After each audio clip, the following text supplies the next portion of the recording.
11 февраля свыше 50 юношей и девушек разных национальностей собрались в Александровском саду, чтобы возложить цветы к могиле неизвестного солдата. Ровно месяц назад на Манежной площади группа ультранационалистов устроила массовые беспорядки.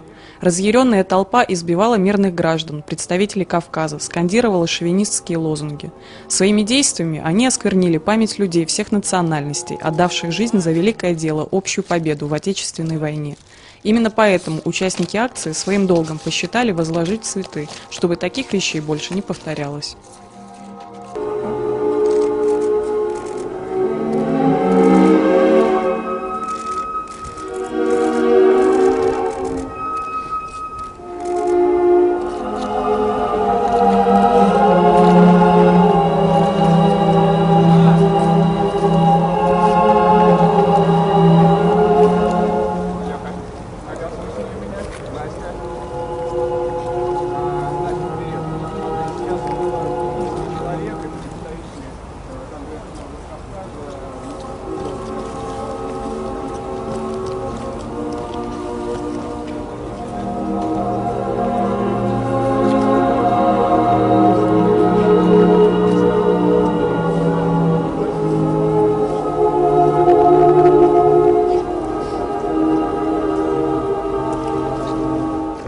Султан, расскажите, пожалуйста, об акции, как пришла в голову эта идея?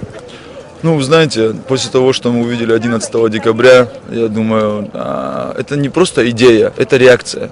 Это реакционное мероприятие, потому что то, что мы увидели, это нарушает все нормы, которые есть, все принципы, моральные принципы, идеологические принципы, которые есть в людях. То, что никому не секрет, то, что за нашу великую победу в Великой Отечественной войне, во Второй мировой войне положили жизни представители разных национальностей, жителей нашего многонационального государства. В том числе мои два прадеда были представлены к званию Героя Советского Союза. Вы знаете, и то, что мы увидели 11 декабря, это действительно, этого не должно быть.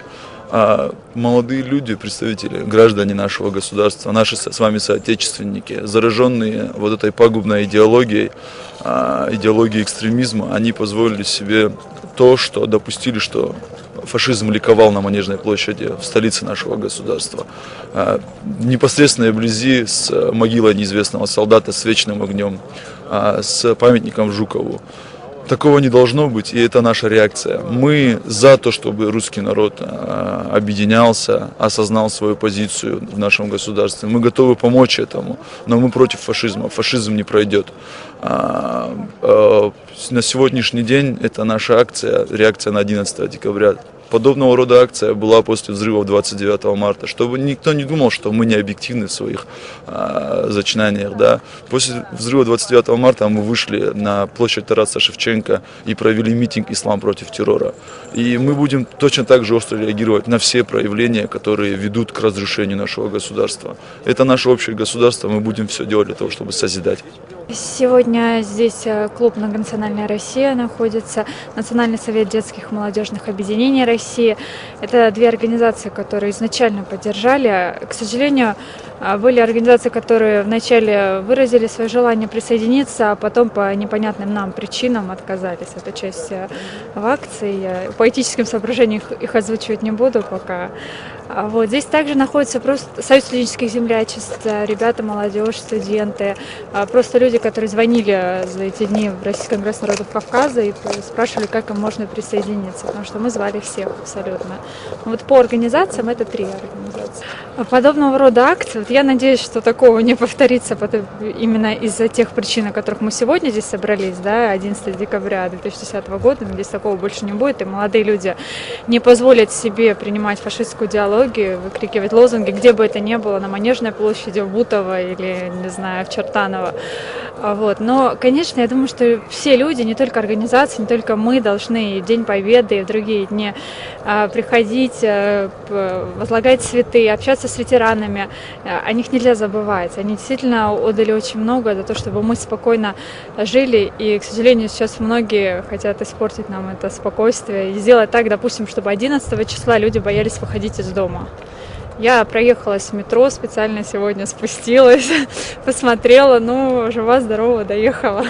Ну, слава богу. А вообще как-то изменилась реакция людей после 11 числа? Да, изменилось, к сожалению. Даже у моей знакомой на работе, где она уже там лет 5, по-моему, работает, молодые люди совершенно, там, мужчины, не стесняясь ее, стали обсуждать, что как бы они хотели поквитаться с приезжими, что вот надо им напомнить методы Сталина, это выселение, да, и пойти бить их на улицах, отлавливать. А один человек по подъезду напился и стал бегать по подъезду, выходи, кавказцы, там, убью и все. Ну, как не говоря уже о тех случаях, когда подходили в метро, начинали, ну, девушек били. То есть эти все случаи были, и, конечно же, сейчас стало немножечко поспокойнее. Но могу сказать, к сожалению, вот уровень той кавказофобии, он сейчас гораздо выше, чем пару лет назад. Ну, поэтому, мне кажется, нужно что-то делать, и как со стороны кавказцев, так и со стороны русских, какие-то мероприятия, которые должны нас сближать, объединять. Вот, в частности, у вас планируется фестиваль культуры народов Кавказа. Мне кажется, это хорошая возможность. Вы приглашаете туда кого-то, вот, помимо ребят, которые в землячествах состоят?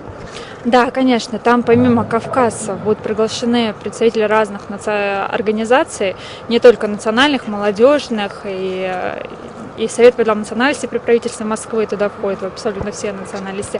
И также у нас будет вывешен, опять-таки, телефон вот на эти выходные, и люди, которые просто захотят присоединиться, они также смогут получить билеты, так как у нас вход бесплатный, и мы будем стараться распространить по всем вот, максимально, чтобы вот космос вмещает 1000 человек, чтобы там были, ну пусть будет половина кавказцев и половина не кавказцев, потому что Кавказу есть что показать, и, к сожалению, если в советское время люди по телевизору или по радио могли увидеть эту культуру, то сейчас, увы, по телевизору, кроме криминальных хроник, о Кавказе ничего не услышишь. И даже те фильмы, которые снимаются, они показывают сторону бандитизма, терроризма, но не более.